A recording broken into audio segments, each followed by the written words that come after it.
Welcome to Money on Tap.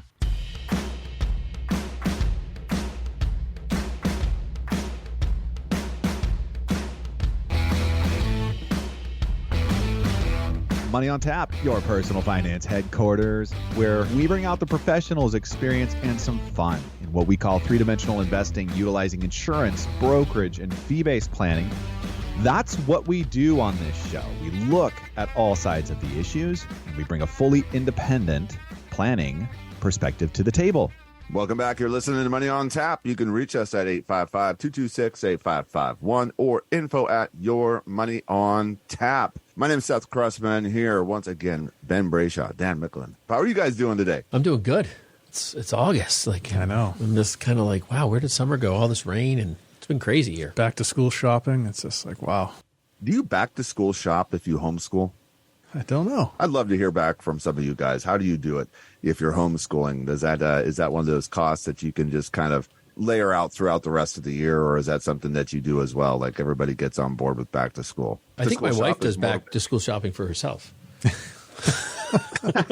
I'm not sure how that works, but that's I think that's part of every shopping. Yeah. Well, I guess that's next show. Today is what we're going to be talking about is unlocking the secrets of long-term care and safeguarding your future. This is a great show for us to have on Money on Tap.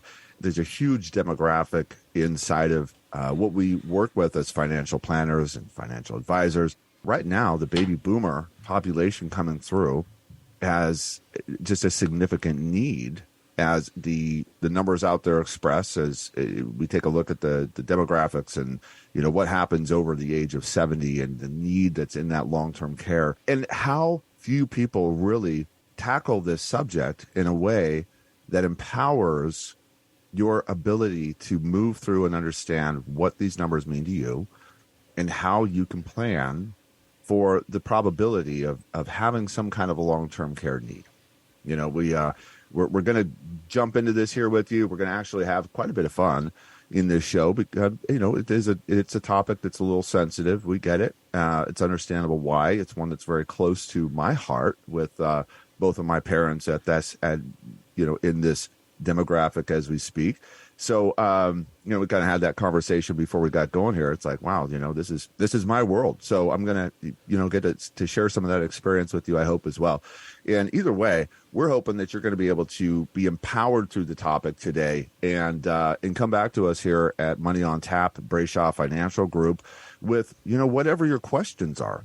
First and foremost, that's one of the things we're here to do. We're here to raise questions that you have not had at your dinner table conversation, your coffee table conversation, and really bring to the table some solutions that allow you to, onboard yourself, really to, again, be empowered through this process.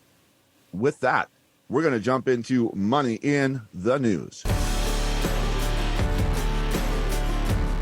And first up, coming to us from Fortune, it's an article about Elon Musk changing the Twitter brand. He's renamed it X, which fits right into his portfolio of holdings, I suppose, right? All the different things that enterprises and entities he owns, he likes to mix in that X. But for a lot of people, this was seemingly a bit of a shock, and based upon some predictions in the branding world, is going to be an absolute flop.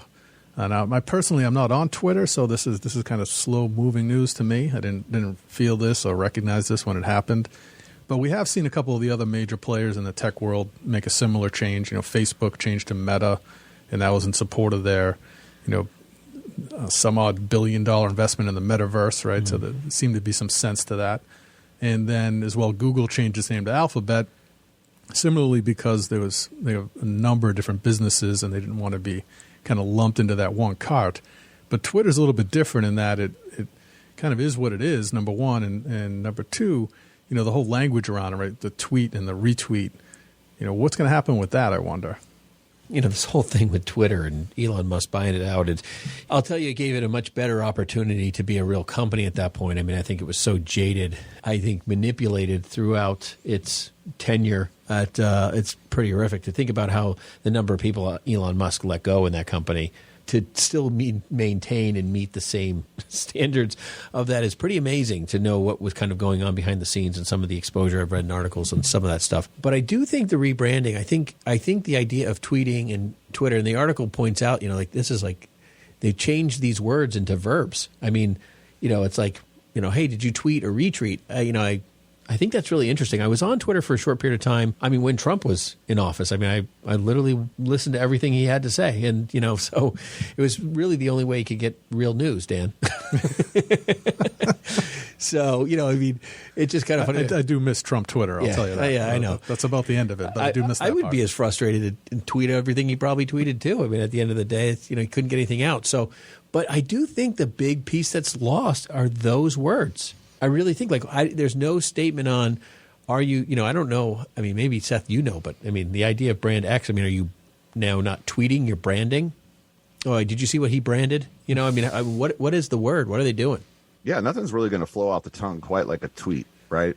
I mean, there's iconic messaging in this generation now that we're just to be able to change that. And what is it going to be? Is it going to have the same gravitas? I don't know. I think we can understand maybe why Elon's doing what he's doing, right? There's 50% loss of its revenue from advertising since October. I mean, that's significant. And maybe it's like, well, we're at the newest of our lows. Why not? One of the questions that this article raises is what's more powerful, the Twitter brand or Elon's brand? And at this time, I would say probably Elon has a more significant brand than Twitter. And that's when, might as well go ahead and pull the ripcord on this. Interesting how quickly it happened. It was like over a weekend. Like, hey, send me your best brand idea for a rebrand on Twitter. A day later, boom. It's like, who does that? Who pulls the trigger like that on $4 billion as it stands at this moment? That's a little bit dicey as far as the value. How do you evaluate a brand? Facebook we're still looking at Facebook, not Meta, at 59 billion. Instagram 47.4. Twitter somewhere around 15 to 20 billion. But anyways, I don't even recall why the 4 billion got thrown in there. Even at the top of this article. If you want to send this article to somebody, you can email it, you can post it at LinkedIn, or there's still a bird right there for you to go ahead and repost. It's interesting. I mean, a lot of big companies have done that rebranding. I mean, I think it talks about Meta, but they didn't change the name Facebook. It's still Facebook is the app. They wanted to expand. Same with Google. You still Google things, as it makes the point of. But Alphabet is the owner of the company. It's like they have other things they're offering. So it is interesting where the stuff's going. But I do think this is a bold move. And I think you're right, Seth, that I do think that Elon has a bigger brand, but I don't think that's forever. I feel like, Twitter had a huge, everyone in the world knows what Twitter is. There's 7 billion people. There's probably 699 I think part of the problem is, don't. I think Twitter's brand and Elon's brand have always collided, right? So when he took over, they immediately shed a whole bunch of users, a whole bunch of advertisers. So maybe this is just his final stamp on making it his own. I just don't know if it's a wise move, though. I just don't know about that. Right. It's not resellable as much as it was before. But I do think you're right. Maybe this is like hey, Twitter's underneath me. It's mine. This is what we're naming it. It definitely could be a power play. Nice to be a Super billionaire. Strong. Yeah. Hey, job openings hit the lowest level in 2 years as demand for workers cools by the Associated Press. This is a little bit of an inflection point, I think, of what I can take away from this article. It's the post-pandemic economy has been cooling a bit. Job openings dropped to 9.6 million in June. That's due to that's from the Labor Department as of Tuesday. Lower than 10.3 million in April, the fewest in more than 2 years. This has some impact, I believe, where we've looked to the Fed to try to cool this job market down, and that being one of those indicators that we've kind of speculated, does it have the weight that we've thought it has, or they've told us it has, or the significance and the importance for them to start to ratchet back some of those rate increases that we've gone through. More will be revealed. At this point, what my takeaway is from this is that we finally have gotten to the place where people have kind of reached the balance of companies raising their income levels and the delivery to those prospects, and trying to keep the seats in the jobs, and those jobs meeting the capacity that they've needed to now. This is an interesting conversation, and I think, guys, this is a much bigger conversation than just like, hey, this is what the recent job reports are. I think we're looking at such a microcosm of the job reports between, the 1.6 jobs for every unemployed, down from its peak earlier this year of 1.9. There's honestly, you want more jobs than you have people. I mean, that obviously is what we've been dealing with, and ultimately we'd like to get to the point where we have the choice as a business owner to hire this person over that person, right? And but the real issue here is that the number of people retiring every day is automatically forcing up the number of jobs compared to the number of people ready to do those jobs. And, the number of people leaving the workforce every day is really a hard number. Like, I really think the Fed, when they talked about, and Dan, you and I had a conversation a long time ago about this, like the Fed, saying that, hey, we want the jobs numbers to be here. Remember them talking about that? We were saying, hey, they're literally chasing a moving target because 10 to 20,000 people are retiring every day, so how are we going to do that without pushing the economy way down? I'm not sure that that's really the right target issue to have inside all of this inflation stuff. Yeah, when I first read it and kind of looked at this article, what I found interesting was more to the point of, okay, this is what the Fed has said all along as one of their check marks, right? One of the boxes they wanted to check along the way to reducing inflation was to cool off the job market. And it has had no effect or no working effect on that for a long time until now.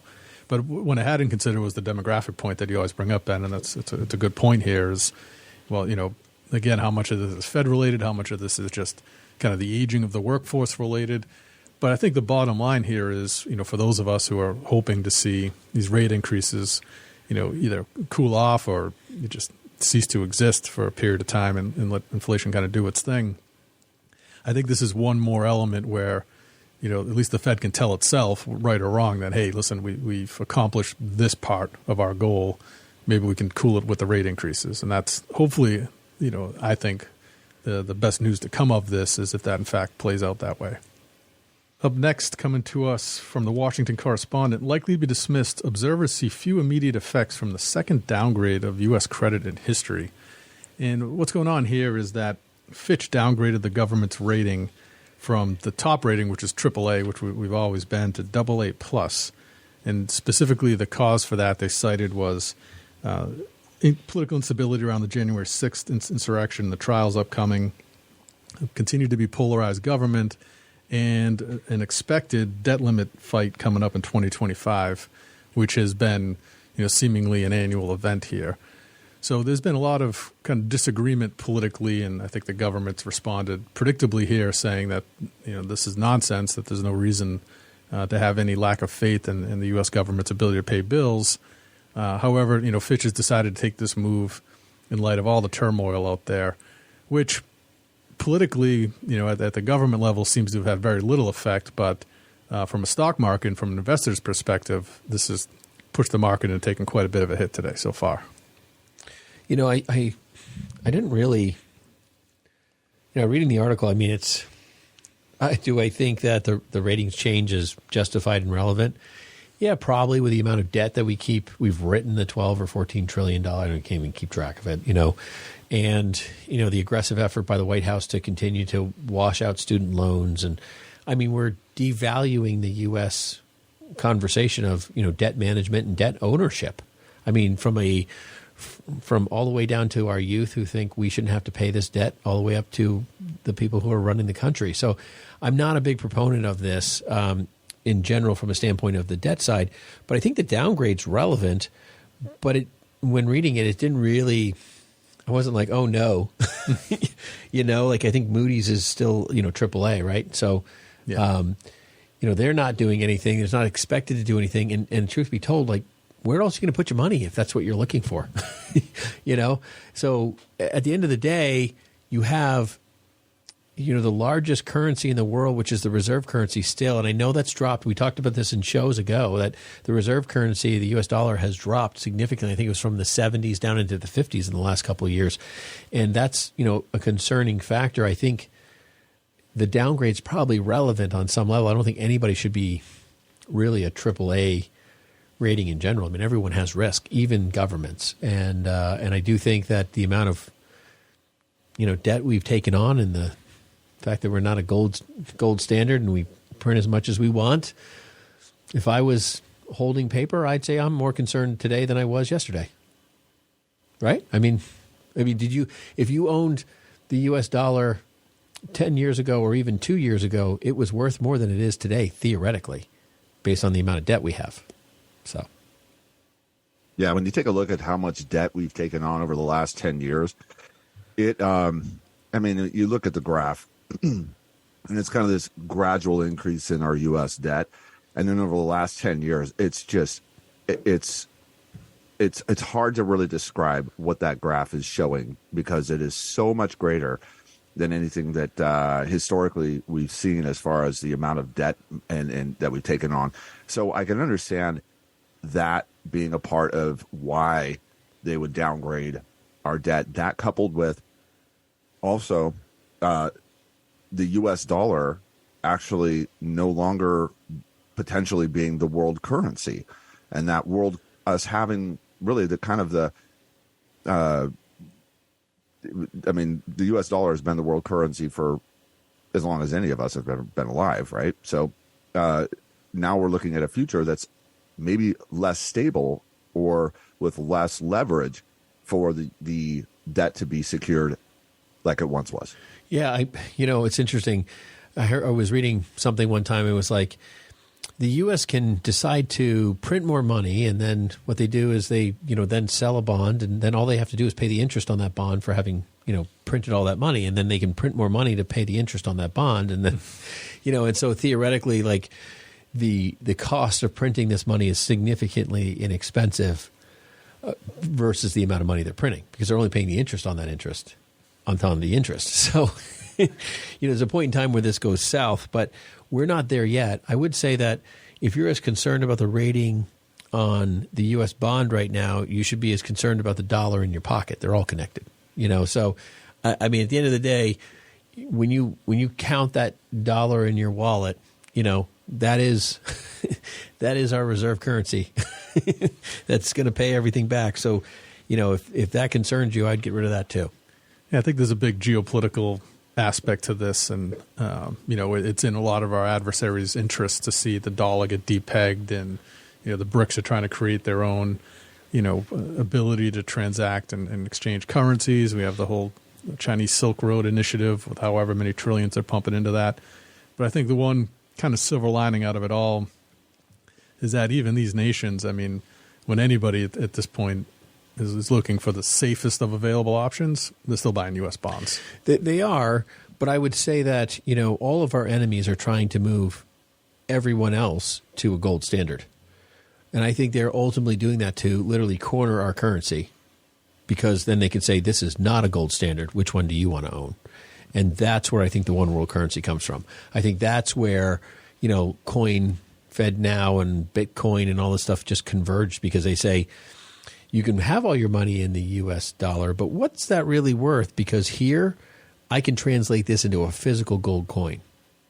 And I think that's the problem. And I think, as they're trying to get Mexico to join and all these different countries, eventually, if everyone's on the gold standard and we're not, we are in some serious trouble. That's going to do it for Money in the News. You can reach us at 855-226-8551 or info@yourmoneyontap. When we come back, unlocking the secrets of long-term care, safeguarding your future. We'll be right back. Money on Tap.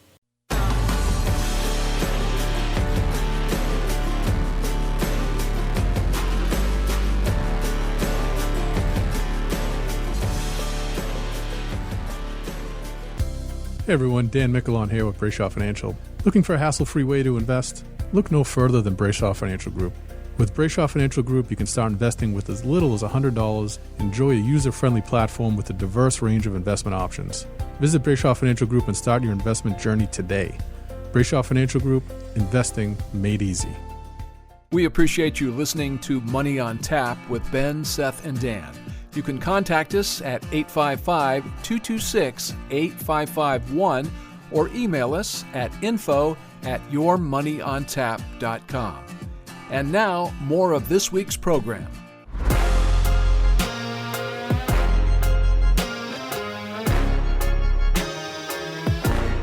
Welcome back. You're listening to Money on Tap. You can reach us at 855-226-8551 or info@yourmoneyontap.com. We are talking about unlocking the secrets of long-term care and safeguarding your future. And I just remembered, if you are joining us via podcast, we want to make sure that if you like or subscribe, go ahead and drop us a note at info@yourmoneyontap.com or give us a ring. And we've got some Money on Tap gear for you. Love to send that out to you and appreciate you for liking and subscribing to Money on Tap. The topic today, unlocking the secrets of long-term care, is going to cover for you, the who needs it, where you can get it, and that's all sorts of different places are considered in that long-term care equation, different ways to pay for it. There's benefits, there's triggers. We're going to get into some of the details and some of the, right now, where the story of long-term care has come from and traveled to, if you're new to this topic today, so that you can get into some solutions with us around the long-term care story. So with that, who needs this long-term care? What are the statistics around the long-term care story? And a lot of the long-term care, that was funny. The long-term care has also had that long-term scare part to it as well. It is a topic that has a lot of emotion around it, and there's a lot of need, and it's understandable why we have this kind of emotion. 48% of us aren't even going to actually need long-term care. So that's, I guess some of us are going to be like, gosh darn it, why was I so worried about this? But that's really a pretty significant amount of us that are going to need long-term care. It's a flip of a coin. And what kind of care that's going to look like? Well, 27% are going to be less than 2 years. 12% are going to be 2 to 5 years. And 14% are going to be over 5 years. And the story around years is not necessarily so much with the time that it is in that category. It's the financing. It is. And that is the part where so often we talk about how these stories travel through our finances and our families, because it is a family affair. Yeah, it really is, Seth. And there's those are great stats around who's likely to need it. But the other concern, so you have the medical needs, you have the cost associated with it. But one of the concerns that's also prevalently out there is the resources available. The last study we've seen was done in 2019, so you can expect with our aging demographic, this is probably already significantly old news. But there were 65,600 regulated long-term care homes here in the United States, but they were already serving 8.3 million residents at that point. And with the population aging as it has, understandably, competition for space is rapidly increasing. And it's changing the face of how this care is going to be provided. And I think that also ramps up the cost as the skilled labor necessary to care for people becomes scarcer and scarcer and more expensive each and every day. Statistics are the statistics, right? I mean, at the end of the day, we look at it and I say, the numbers are, I'm staring at them on our screen right now. It's 48% of people will never need long-term care. Like, you're listening, there's a 1 in 2 chance that you're okay. Like, this whole conversation is completely meaningless.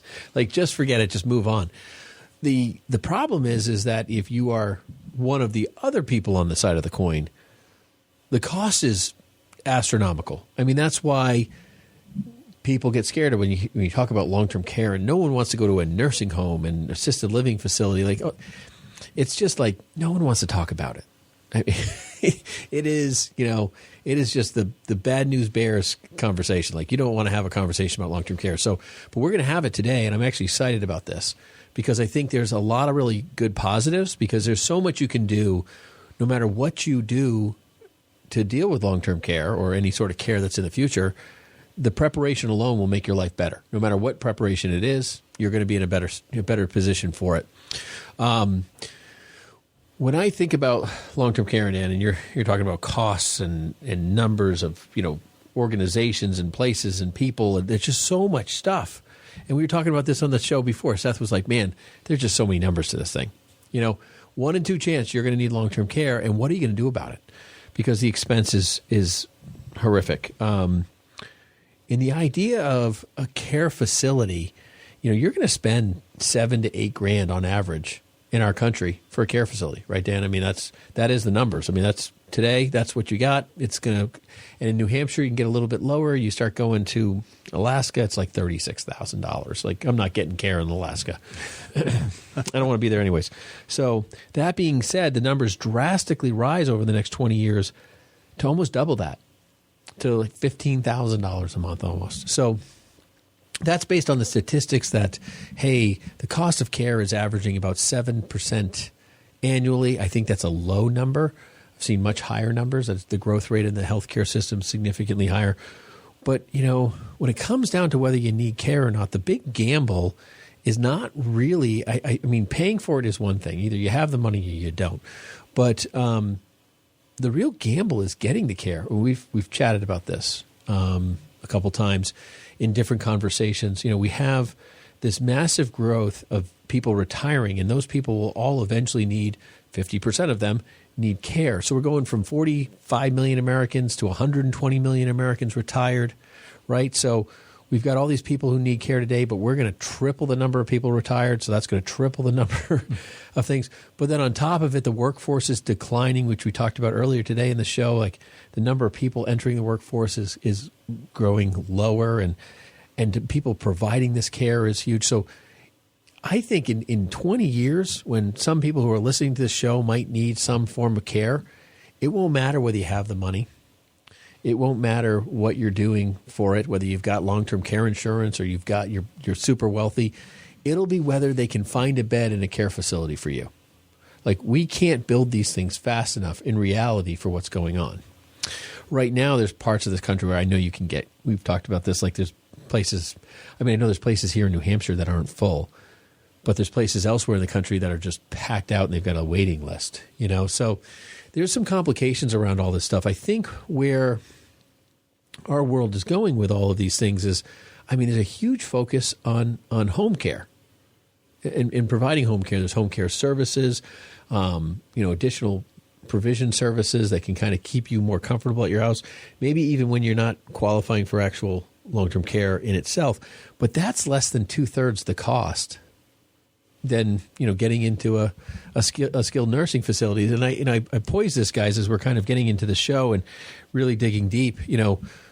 There's so many solutions, and I think we're all excited to talk about different things we've done to help people. But I think one thing we all agree on is that there is an epidemic inside the long-term care world that's ready to hemorrhage. And, one of the statistics is that the cost for Medicaid and Medicare is going to over double in this space from what they're currently pushing out. And I think we fail to recognize that we don't have an unlimited resource of funds, even though probably 90% of Congress would disagree with me. We don't have an unlimited set of funds, and there's going to be cutbacks in this space. There's going to be a place where, they say, hey, we can't spend $300 billion in this. We're going to have to cut that down. And that means what they provide for everybody today will be a little less tomorrow per person. Those are concerns I have. As it stands right now, Medicaid's covering about 20% of all Medicaid or all long-term care funding. But it's a number that is, likely unsustainable with a shrinking tax base. And the issue there is that in order to be qualified, you have to spend down your assets in a very, very significant way. And this varies by state. But, in some states you can have as little as $2,000 of income remaining. And that's a major problem, particularly for your family and those left behind. The financial level you need to take yourself down to be fully reliant on government programs to cover your costs. And with that comes, a lack of choice in terms of where and how you get cared for. So really the only ways, there's a number of ways, we're going to get into that here shortly. But if you do want to be able to retain some family assets, you do want to have choice about where you're cared for, and you want to be able to leave your, healthier spouse in a better situation, you really do need to take some action here and find a way to develop some kind of protection for yourself that you can personally own. You're listening to Money on Tap. You can reach us at 855-226-8551 or info@yourmoneyontap.com. We are unlocking the secrets of long-term care and safeguarding your future. Don't go anywhere. We'll be right back. Hey guys, Seth Cressman with Brayshaw Financial Group. Are you ready to take control of your financial future? Look no further than Brayshaw Financial Group. Our team of experienced advisors is dedicated to helping beginners like you build wealth through smart investing strategies. Visit BrayshawFinancial.com today and start your journey towards financial independence. Brayshaw Financial Group, your partner in wealth creation. You can reach us at 855-226-8551 or email us at info@yourmoneyontap.com. And now, more Money on Tap with Ben, Seth, and Dan.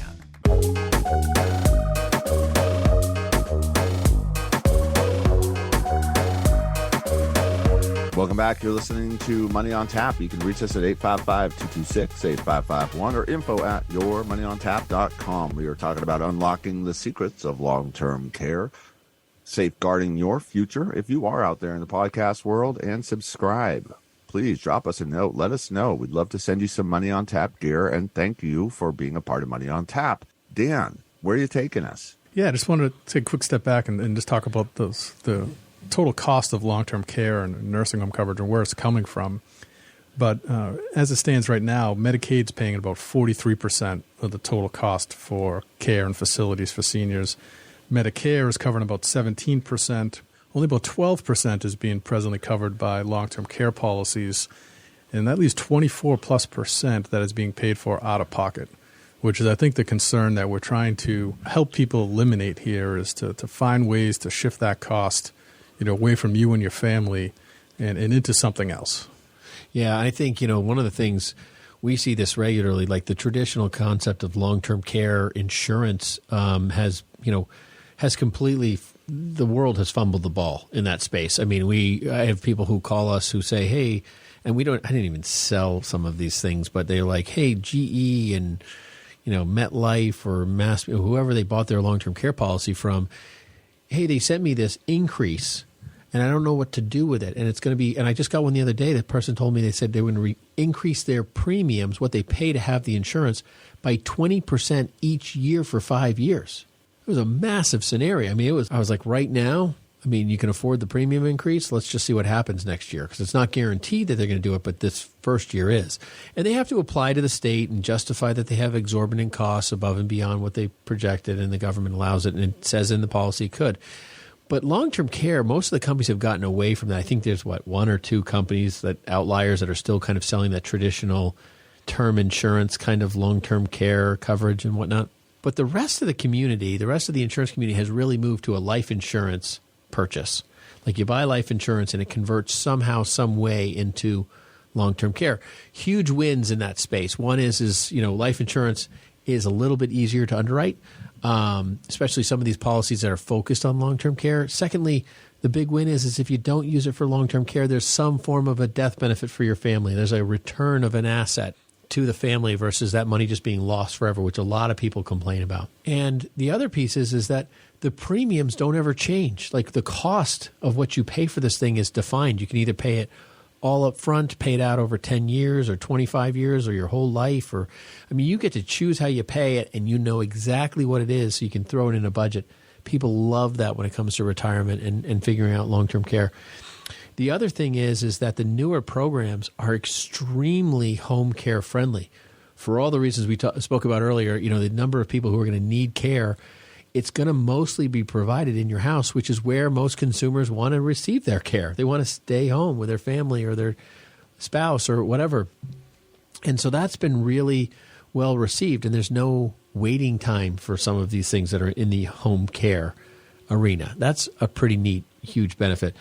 People want to stay home, but the truth is the ability to stay home is going to be a necessity long term, because you're going to need someone to come in and care for you, because there's just not going to be enough beds in 20 years. Honestly, on the current rate and what the construction is and the development of that space, the projections of the people needing care and the number of beds available is completely off kilter. So one of the things we want to try to understand in this is right now, wherever you're at in your current finances, your age, your debt, whatever defines you right now in a snapshot.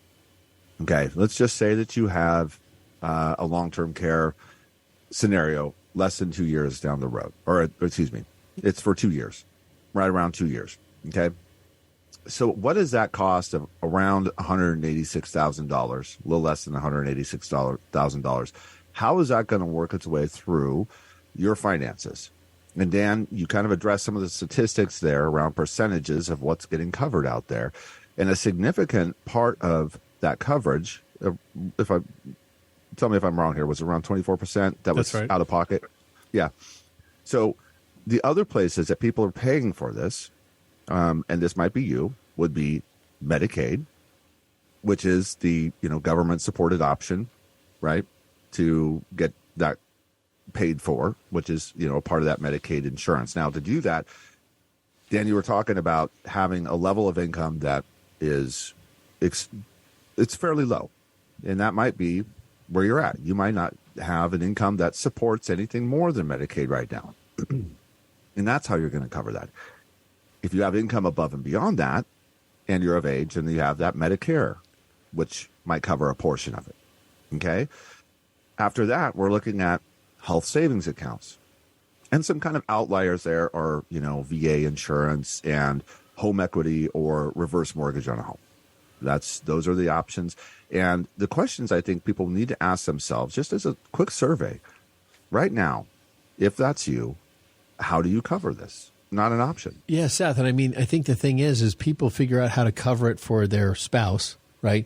Their wife or their husband goes into a care facility and they start doing, things, and they're like, well, I can't qualify for Medicaid because I got too much money, and I've got to spend down all their assets, and I got to get my assets down to like $115,000 or something, and I get to keep the car and the home. And so what do I do between now and then? Because I don't want to just spend all this money, and they end up taking, home equity lines or reverse mortgages. It's horrible. And then the next thing you know, their spouse spends way longer than they ever expected in a care facility, and now they are spending their own money, and they have the line of credit. They find themselves in a pit of despair really quick. And the truth is that long-term care insurance can be significantly cheaper than any of those outcomes, and you can potentially have a death benefit coming back to you if you don't use it. But what's really great about that scenario is that you're actually, when you buy insurance, you're not protecting the person who's going to need the care. You're protecting the healthy spouse. If you need care, you don't want to leave the healthy spouse pass on this earth and see them in financial ruin.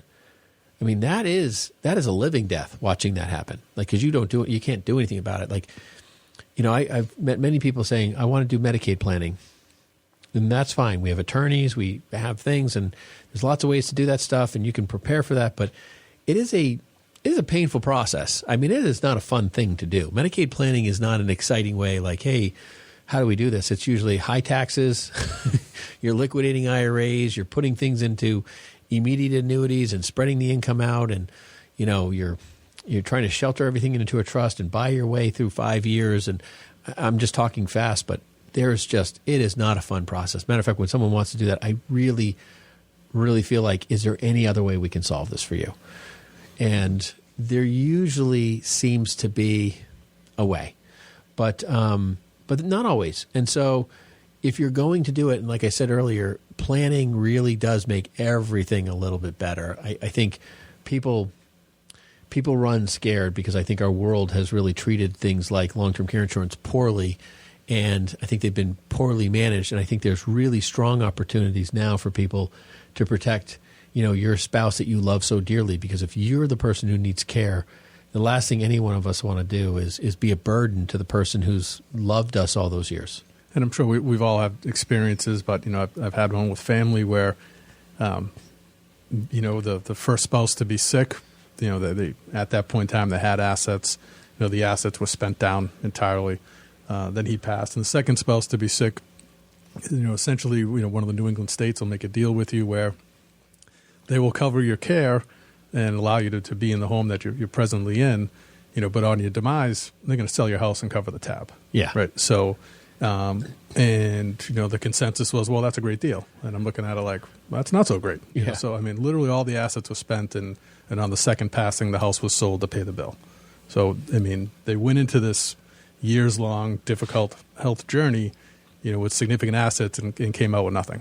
I use the illustration, and I love it because it really helps people a lot. And if you live in the New England area, you can drive, 93 right through New Hampshire and so forth. Hit the toll booth, hit 95, pay the toll booth, zip on down, take the highway, boom, boom, boom. Hit the George Washington Bridge, pay that toll.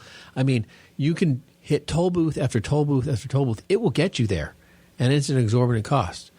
But if you live where I do in middle New Hampshire, I can take, Route 9 right across over to Keene. I can hop on 91. I can go all the way down, hit 84, and then only hit the Tappan Zee. I know I refuse to call it the Cuomo Bridge. Hit the Tappan Zee Bridge, pay that small toll, and then zip over and, come down, the Palisades and, miss the George Washington and save myself a bundle of money in tolls. I can choose to do that. They're both legal. They're both legitimate. One takes more planning.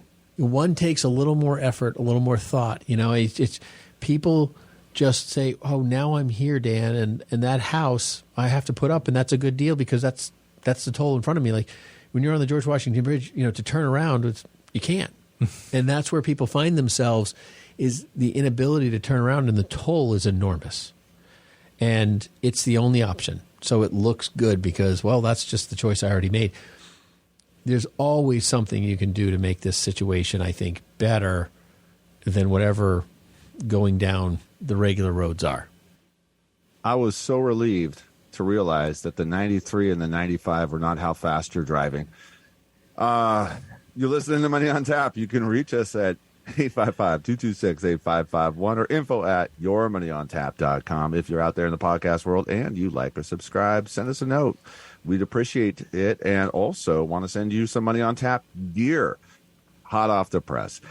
And don't go anywhere. We'll be right back. We are unlocking the secrets of long-term care and safeguarding your future. Love how we're going to get into some solutions here. And by the way, if that was you that we were talking to that just doesn't quite understand how a scenario of long-term care works through your finances today, give us a call. It's so important for you to really understand what these scenarios look like. And that's just part of the process here at Brayshaw Financial Group is planning through these kind of events with you. We're here for you to make that happen. We look forward to you reaching out to us, and we look forward to solving some problems here at Money on Tap. Are you looking for professional guidance to kickstart your investing journey? Look no further. Brayshaw Financial Group and our planners are here to help. Our team of experts will provide personalized advice tailored to your financial goals. Visit BrayshawFinancial.com today to schedule your free consultation. Brayshaw Financial, investing made easy. We appreciate you listening to Money on Tap with Ben, Seth, and Dan.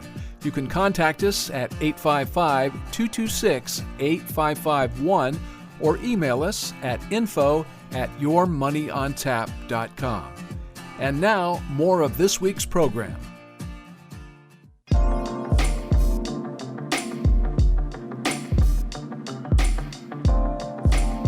Welcome back. You're listening to Money on Tap. You can reach us at 855-226-8551 or info@yourmoneyontap.com. We are bringing it in here on unlocking the secrets of long-term care and safeguarding your future.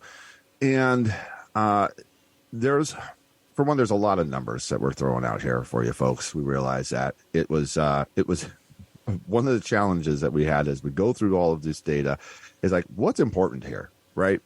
We want to have a show that you can use. Not that you're going to be able to, solve all of your problems here at Money on Tap by listening to a couple of shows, but this is a resource for you to really get going in a direction that asks you some questions that you can kind of pull through here and create some solutions or start to address some of the questions that you have around this, to start to ask the more questions that you need to have answered to create these solutions. So, boy, lots of questions, lots of data, lots of solutions here in this arena. And for one, there's qualifiers, right? What is even what's a qualifier for you to know that you may even have a long-term care event on your horizon? One of the common objections too is, how do you qualify for benefit? How do you qualify for care? What are the things you need to look for and understand about that? Particularly if you've chosen to buy a long-term care policy or a hybrid solution that offers a long-term care benefit. And it really comes down to two primary things. There's two types out there. There's the reimbursement programs, which you simply have to incur costs from a qualified provider. And if you do, you submit those invoices and the insurer will cover those costs for you up to whatever limits you've previously purchased. And then there's an indemnity policy, which is just going to pay you a flat benefit per month based upon, in the words of your own doctor, qualifying on an ADLs basis, which is an activities of daily living. And this is important terminology that relates to this particular topic. And the 6 activities of daily living are bathing, dressing, toileting, transferring, which is getting in and out of bed or a chair, eating, and continence. If you can no longer do 2 out of 6 of those, again, based upon the word of your own doctor, you will trigger the benefit and begin to receive those monthly payouts. And then there's one other qualifying factor here, which has become an absolutely huge part of the story here, and that's cognitive impairment, memory issues. And the general rule of thumb around that is when your doctor agrees and is willing to put into writing, that someone is dangerous to be left alone, then you will begin to receive the benefits. Yeah, and I think a lot of people, I was talking to somebody just the other day, I was like, there's a point in time in the cognitive space where, a husband or wife is doing a ton of stuff for their spouse and they don't realize that they're projecting the idea that everything's okay. Like they just need a little bit of help. And they don't realize that cognitive can be significantly more severe. I mean, at some point in time when you can't leave someone home alone, the cognitive impairment hasn't been met. I mean, that's really kind of the litmus test for that. And then sometimes cognitive can be just enough that, any of those 6 ADLs can't be done. So you might have a cognitive scenario that it by itself is not really to the degree, but it might impair 2 of the 6 ADLs, which then therefore qualify you for long-term care. Now, a lot of people are concerned about the cost of long-term care, but once you start having a care event, you stop paying. And some people get a little concerned about the idea of doing reimbursement. Reimbursement is like, well, I have to put, bills and receipts together. It doesn't really work like that. The care facility or whoever's providing the care will literally send the bill to the insurance company and they'll reimburse them. It does take a little bit to set up, but it's not a big deal. But those are cheaper policies than having what they call the indemnity policies, which just once you trigger your 2 of 6 ADLs, if you have a $5,000 a month payment, they're just going to write you a check. That's a bigger risk to insurance companies than the idea that they might have to pay some percentage of that number up to it. There's a little bit of a discount that you get in the cost of your insurance. So I actually encourage, kind of the reimbursement policy, even though it takes a little bit more work, because it puts more money in your pocket today and it gets you to an insurable ability to care for yourself. And I think that's one thing that we've talked about. And Seth, I mean, you have some conversation on this. Do you want to share? Yeah, I was actually thinking of kind of outside the box solutions here, and this is the stuff that personally, having gone through some of these scenarios with clients as well as my own parents, we've done a significant amount of planning in all of these arenas for them. And the part that you really just cannot necessarily plan for is what kind of an event that's going to be. Like what level of care there's going to be needed. You can prepare for it, but you just can't really necessarily plan all that stuff out. And some of the ways that we've been able to encourage either clients or, our own family to work through some of these scenarios is to do some of this thinking outside the box. And for us, that was reaching out to local ministries as well as local colleges and enlisting some of the programs that they have available for graduate level students in physical therapy or some of these other kinds of care that we were able to engage with them and lessen some of the costs of those care. Now, that's not necessarily like the reimbursable kind of a scenario. That's outside the box.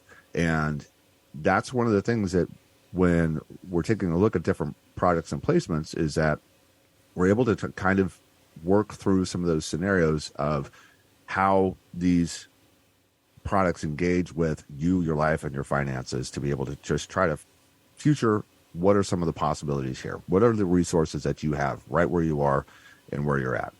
You really do have to try to maximize your scenario. I think that's one of the things that, you really want to go to somebody who, like us, who looks at all the different avenues and has resources to address everyone's financial situation from probably every directive of, how you might resolve that care.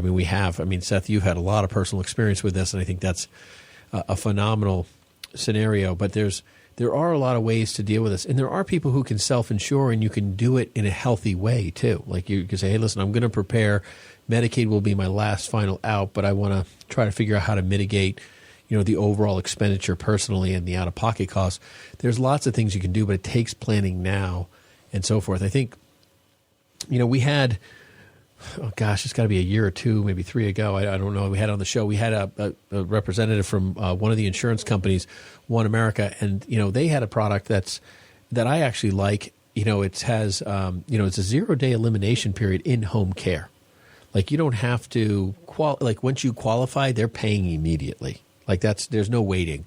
And they also offer 2 other things, Dan, that we have used with a lot of clients. Specifically, one is an inflation rider, and 2 is it's a lifetime spousal benefit that you can get lifetime coverage as an add-on rider that mitigates a ton of concern because, in the time, and one thing we haven't talked about in great detail, and we have in the past, is that when people need care, you either need a very little amount of care or you need a whole heck of a lot amount of care. Like you need 15 years or 20 years or you need like 2 months. But the average is like 3 years. But that's only a small percentage of people who get care and 3 years later they pass away. It's either my grandmother was in a nursing home, I think 15 plus years. So having a 0-day elimination on the home care really covers the initial front really, really well. Because that first 90 days is a huge portion of time where people they get hurt, they have an event, and then they die. And there's no care, and the long-term care was an expense, and that's kind of the old scenario. And the One America has a death benefit feature, so you don't have to worry about that. But they instantly start paying, which is great. And if you have that longevity scenario in the long-term care, which is kind of the other second major need for a number of percentage of people that have a care event, well, they've got that lifetime feature. And I just love that because it just resolves so much for the healthy spouse because that's what it's really all about. Yeah, that lifetime spousal benefit is truly a godsend. When you can put in place at least some level of coverage and you can look across the table and as a married couple know that it doesn't matter who gets sick first, it doesn't matter who passes first. For the remainder of our lives, we will have this benefit that we purchased today, which is just a comforting feeling, but from the planning perspective, you can just plug that number into the scenario and know it'll be there, which is absolutely huge. And we have care immediately right away. And if we don't use this thing at all, our kids get something. Right. It kind of kills all the birds with one stone, and it doesn't become a, kind of a worthless thing that you're going to, fear some sort of massive increase financially because it's a fixed cost. And that really brings a lot of peace of mind to a lot of people. You've been listening to Money on Tap. You can reach us at 855-226-8551 or info@yourmoneyontap today. If you have been listening today and wondering what some of these solutions look like, give us a call. We have a free scenario for you to go ahead and just run the numbers. Take a look at what some of these outcomes look like. It's free to you, and it's a direct quote, and it applies directly to you, which is far greater than just speculating about what these outcomes look like. And we love doing this for you guys. It's close to our heart. All right. This is why we're here. It's important for you to understand. And we love empowering you to make great decisions about your finances and be a successful investor. All right. We'll look forward to talking to you this next week. Take care. The views expressed are not necessarily the opinion of this radio station and should not be construed directly or indirectly as an offer to buy or sell any securities mentioned herein. Investing is subject to risks, including loss of principal invested. No strategy, product, material, or tool mentioned can assure a profit nor protect against loss. Please note that individual situations can vary. Therefore, the information, products, materials, or tools mentioned should be relied upon when coordinated with individual professional advice. Past performance is not a guarantee of future results. This show may be subsidized in whole or in part by a product sponsor or issuer. Securities and advisory services offered through SagePoint Financial Incorporated, member FINRA SIPC, and a registered investment advisor. All other services offered through Brayshaw Financial Group LLC are independent of SagePoint Financial. SagePoint Financial and Brayshaw Financial Group do not provide tax or legal advice. Main office is located at 116 South River Road, Bedford, New Hampshire, 03110, and can be reached at toll-free 855-226-8551.